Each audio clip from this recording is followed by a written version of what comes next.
बिस्मिल्लाहिर्रहमानिर्रहीम एंड अस्सलाम वालेकुम। Welcome to skyline classroom. Skyline classroom में आज का टॉपिक है interrogative pronouns as interrogative adjectives.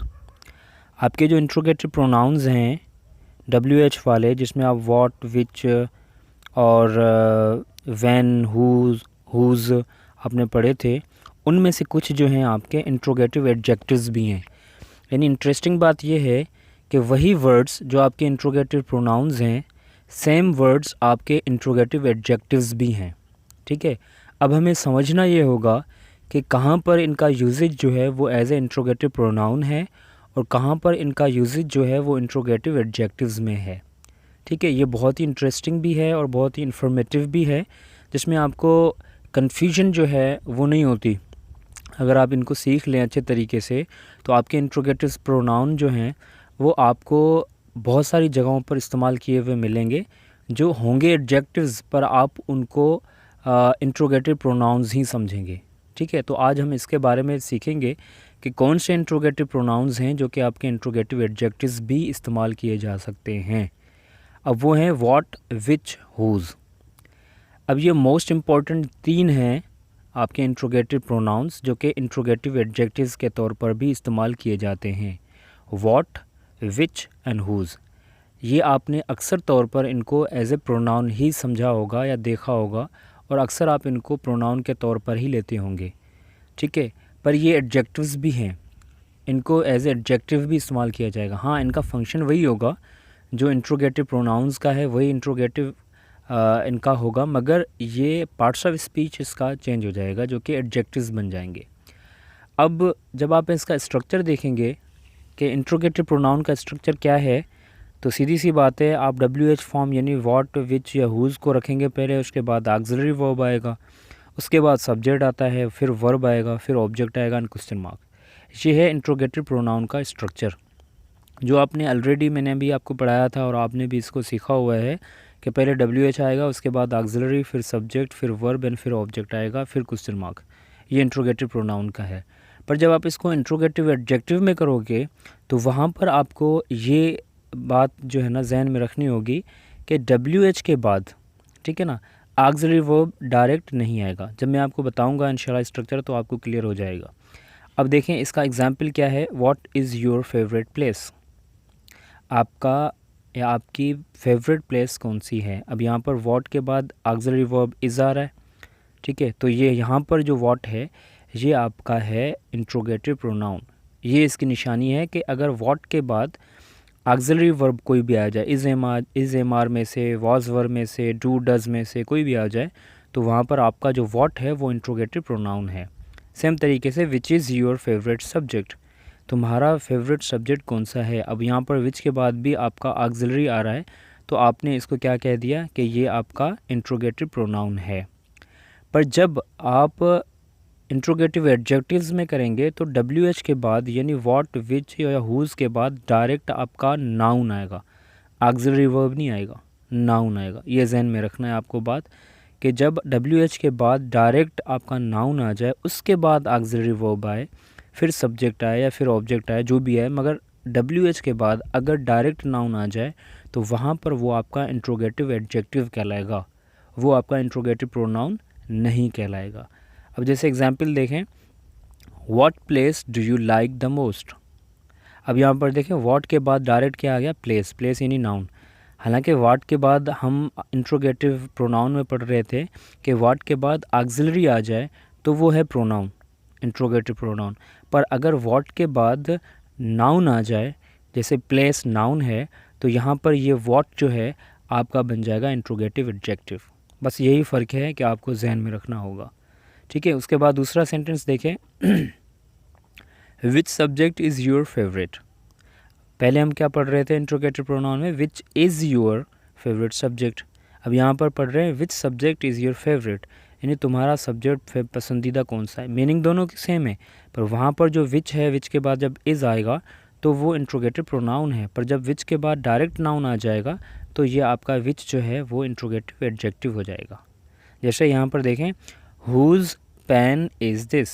ये पेन किसका है। अब हुज के बाद ऑक्सिलरी वर्ब नहीं आ रहा, बल्कि पेन यानी नाउन आ रहा है, तो इस वजह से आपका ये जो हुज़ है ये आपका इंट्रोगेटिव एडजेक्टिव होगा, इंट्रोगेटिव प्रोनाउन नहीं बल्कि इंट्रोगेटिव एडजेक्टिव होगा। पर जब आप इसको इंट्रोगेटिव प्रोनाउन करेंगे तो कैसे होगा, हुज़ इज़ दिस पेन, ये पेन किसका है। अब यहाँ पर जो हुज़ आ रहा है उसके बाद ऑक्सिलरी वर्ब इज़ आ रहा है ना, इस वजह से यहाँ पर जो हुज़ है आपका ये बन जाएगा इंट्रोगेटिव प्रोनाउन। ठीक है, तो ये टेक्निक है कि जब WH के बाद डायरेक्ट ऑक्सिलरी वर्ब आ जाए तो वो आपका इंट्रोगेटिव प्रोनाउन होगा। ठीक है, पर अगर WH के बाद डायरेक्ट नाउन आ जाए तो वहाँ पर वो आपका इंट्रोगेटिव एडजेक्टिव हो जाएगा। उसके बाद जी दूसरी इंटरेस्टिंग बात यह है कि डिमॉन्स्ट्रेटिव प्रोनाउन है ना जो, वो डिमॉन्स्ट्रेटिव एडजेक्टिव भी हैं। सेम उसी तरीके से जिस तरीके से हमने इंट्रोगेटिव प्रोनाउन पढ़े हैं और इंट्रोगेटिव एडजेक्टिव्स पढ़े हैं, तो डिमॉन्स्ट्रेटिव प्रोनाउन भी एज ए डिमॉन्स्ट्रेटिव एडजेक्टिव के तौर पर इस्तेमाल किए जाते हैं। ठीक है, उनका स्ट्रक्चर भी वही होगा। ठीक है, मैं आपको बताने लगा हूँ थोड़ी देर में कि डिमॉन्स्ट्रेटिव प्रोनाउन में जो उसका स्ट्रक्चर होता है सेंटेंस का, उसमें भी बिल्कुल सेम तरीके से चेंजिंग होती है जो हमने इंट्रोगेटिव प्रोनाउंस में पढ़ी थी। ठीक है, अब डिमॉन्स्ट्रेटिव प्रोनाउंस या डिमॉन्स्ट्रेटिव एडजेक्टिव्स हैं कौन से, दिस, दैट, दीज, दोज, ये आपके एडजेक्टिव्स भी हैं और ये आपके प्रोनाउन भी हैं और डिमॉन्स्ट्रेटिव प्रोनाउन है। ठीक है, या डिमॉन्स्ट्रेटिव एडजेक्टिव्स हैं। अब देखते हैं कि डिमॉन्स्ट्रेटिव प्रोनाउन का फार्मूला या स्ट्रक्चर क्या है कि दिस, दैट, दीज, दोज के बाद जब ऑक्सिलरी वर्ब आ जाए फिर आपका नाउन आए। ठीक है, दिस के बाद अगर ऑक्सिलरी वर्ब आ जाए, दैट के बाद, दीज के बाद या दोज के बाद डायरेक्ट आपका ऑक्सिलरी वर्ब आ जाए, उसके बाद नाउन आए, सब्जेक्ट आए, ऑब्जेक्ट आए, जो भी आए, मगर उसके बाद आए, तो वो आपका कहलाएगा डिमॉन्स्ट्रेटिव प्रोनाउन। पर जब आप दिस, दैट, दीज, दोज के बाद डायरेक्ट ऑक्सिलरी वर्ब ना दें बल्कि नाउन दें, उसके बाद ऑक्सिलरी वर्ब आए, तो आपका कहलाएगा डिमॉन्स्ट्रेटिव एडजेक्टिव। ठीक है ना, सेम डिमॉन्स्ट्रेटिव प्रोनाउन और इंट्रोगेटिव प्रोनाउन और इंट्रोगेटिव एडजेक्टिव वाली कहानी यहाँ पर भी है कि डिमॉन्स्ट्रेटिव प्रोनाउन, डिमॉन्स्ट्रेटिव एडजेक्टिव में क्या फ़र्क है कि डिमॉन्स्ट्रेटिव प्रोनाउन जो होगा वो दिस, दैट, दीज, दोज के बाद ऑक्सिलरी वर्ब आ जाएगा और डिमॉन्स्ट्रेटिव एडजेक्टिव में क्या होगा कि दिस, दैट, दीज, दोज के बाद डायरेक्ट नाउन आ जाएगा। ठीक है, अब देखिए यहाँ पर एग्जांपल डिमॉन्स्ट्रेटिव प्रोनाउन का, दिस इज़ माय पेन। अब दिस के बाद इज़ आ रहा है ना, तो यहाँ पर जो दिस है आपका ये डिमॉन्स्ट्रेटिव प्रोनाउन है। ठीक है, दिस इज़ माय पेन, ये मेरा पेन है, तो यहाँ पर दिस आपका है डिमॉन्स्ट्रेटिव प्रोनाउन। पर जब आप इसको डिमॉन्स्ट्रेटिव एडजेक्टिव करेंगे तो क्या करेंगे, दिस पेन इज़ माइन, यानी दिस के बाद नाउन आ रहा है पेन, तो दिस पेन फिर ऑक्सिलरी वर्ब आ रहा है इज़ माइन, तो यहाँ पर जो दिस इस्तेमाल हो रहा है वो आपका एज ए एडजेक्टिव के तौर पर इस्तेमाल हो रहा है। ठीक है, डिमॉन्स्ट्रेटिव एडजेक्टिव है। तो ये बहुत ही इंटरेस्टिंग बात है कि हम सिर्फ दिस को, दैट को, दीज को, दोज को जो है वो हम प्रोनाउन ही समझ रहे थे, बल्कि ये एडजेक्टिव्स भी हैं और इनका यूजेज मैंने आपको सामने बता दिया। दूसरा देखें एग्जाम्पल है that is our home, that के बाद इज़ आ रहा है, तो सीधी सी बात है दैट आपका क्या हुआ, डिमॉन्स्ट्रेटिव प्रोनाउन हुआ। ठीक है, और अगर हम दैट होम इज़ आवर्स ये बोलें तो यहाँ पर जो दैट के बाद डायरेक्ट नाउन आ रहा है होम, तो ये आपका क्या होगा, डिमॉन्स्ट्रेटिव एडजेक्टिव हो जाएगा, दैट होम इज़ आवर्स। ठीक है, तो ये निशानी है इनकी कि अगर दैट के बाद, दिस के बाद डायरेक्ट आपका नाउन आ जाए तो वो एडजेक्टिव है। उसके बाद देखें डिमॉन्स्ट्रेटिव प्रोनाउन का और एग्जांपल है दीज वर देयर बुक्स या दोज वर देयर बुक्स, यानी ये उनके किताब थे। अब यहाँ पर जो दीज के बाद वर आ रहा है तो यानी ऑक्सिलरी वर्ब आ रहा है, तो यहाँ पर आपका दीज जो है वो डिमॉन्स्ट्रेटिव प्रोनाउन है। पर जब आप कहेंगे दीज बुक्स आर दियर्स, ये बुक उनकी हैं, तो यहाँ पर जो दीज के बाद बुक्स यानी नाउन आ रहा है, तो यहाँ पर जो दीज इस्तेमाल हो रहा है वो आपका डिमॉन्स्ट्रेटिव एडजेक्टिव के तौर पर इस्तेमाल हो रहा है। सही है जी, दीज बुक्स आर दियर्स। उसके बाद देखें दोज वर हिज बैग्स, वो उसके बैग्स थे। अब यहाँ पर दोज के बाद वर आ रहा है। ठीक है, तो यहाँ पर जो दोज है वो आपका डिमॉन्स्ट्रेटिव प्रोनाउन हुआ क्योंकि ऑक्सिलरी है वर। उसके बाद जब आप इसको डिमॉन्स्ट्रेटिव एडजेक्टिव करेंगे तो सीधी सी बात है दोज बैग्स वर हिज, ऐसे करेंगे क्योंकि दोज के बाद जब आप नाउन देंगे तो ही वो आपका डिमॉन्स्ट्रेटिव एडजेक्टिव होगा।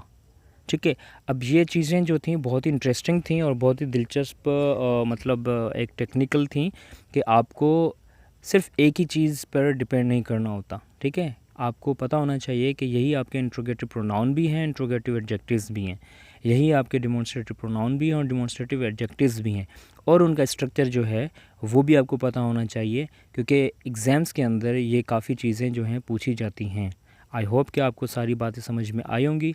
अगर कोई प्रॉब्लम है तो आप मुझसे कमेंट सेक्शन में पूछ सकते हैं। अगर आपको वीडियो अच्छी लगी तो लाइक करें, सब्सक्राइब करें। नेक्स्ट वीडियो आने तक के लिए अल्लाह हाफिज़ एंड टेक केयर।